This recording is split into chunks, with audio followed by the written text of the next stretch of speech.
favor. Pastor, from the Seventh-day Adventists, do you believe that the end is coming? Not necessarily this year, but you believe it is coming. What will happen? Yeah, I believe the end is coming. What will happen is, according to the biblical record, Christ will descend from heaven with his angels, and he's coming to take those who have accepted him and been saved by his grace. Can I just, will this literally happen? It will literally happen. The sky will... There'll be the sound of the trumpet. There'll be the voice of the archangel. There'll be the appearance of Christ, literally, with his angels. Yeah. He's coming to take those who have accepted him and believe in him and rescue them from this earth. He's going to bring in justice and righteousness. Will the sky part? The sky is going to open. According to the biblical record, the sky is going to open. He's going to descend with his angels, and he's coming to take those who have been saved by his grace. Pretty mean-spirited Christ. Well, no, hang on. No, listen. Wait a minute. Wait a minute. You're not going to be laughing soon, I'll tell you that. Listen. It says this is all in the Bible, isn't it? It's in Revelations and Thessalonians, and it's in Revelation, John. It's in Thessalonians. Yeah. It's in the book of John. Yeah. What happens then? What happens during there's a thousand year period? What happens then? Yeah, there's a period of 1,000 years, and the 1,000 years begins at the coming of Christ.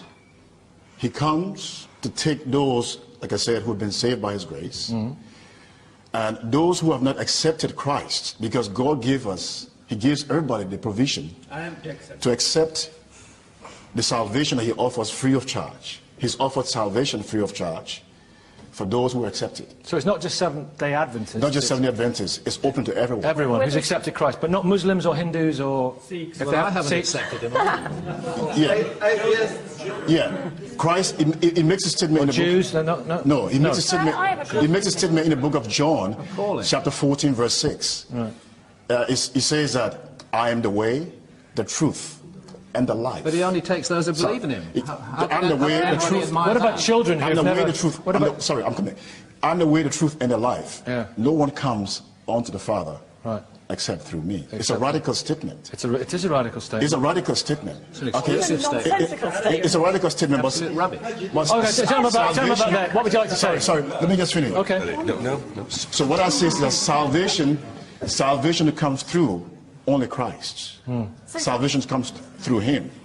So, okay, but we've got a vision, if that's the right word, of what's going to happen, and it's in the Bible. It's in the Bible. It's fundamentalism we're talking about, and fundamentalism produces problems in all major world religions, and it produces problems in Christianity. You're cherry picking. This is a fundamentalist interpretation of Scripture, which actually misunderstands a very poetic piece of writing in the book of Revelation. It misunderstands Paul's view that the kingdom was coming immediately, not in 1,000, 2,000 years' time, but that was, we now know, a misunderstanding of Paul and the early Christians. They thought Christ was coming back again.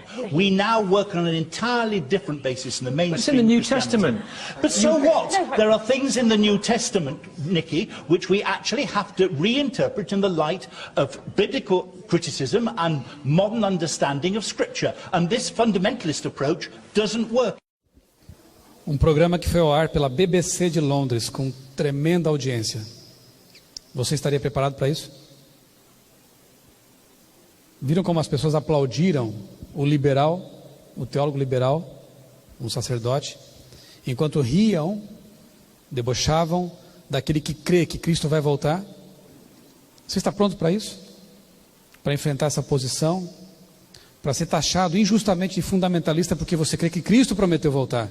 Porque as palavras de Cristo são verdadeiras. E eles vêm dizer que não, foi um equívoco de Paulo. Jesus não vai voltar. Adão e Eva, isso é história para boi dormir. Como assim? Você é fundamentalista e você vai ter coragem de defender até o fim a palavra de Deus e a sua crença nela? Estará disposto, como os primeiros cristãos, a morrer por essa crença? Não a matar, como fazem fundamentalistas, mas a morrer por ela. É bem diferente, né?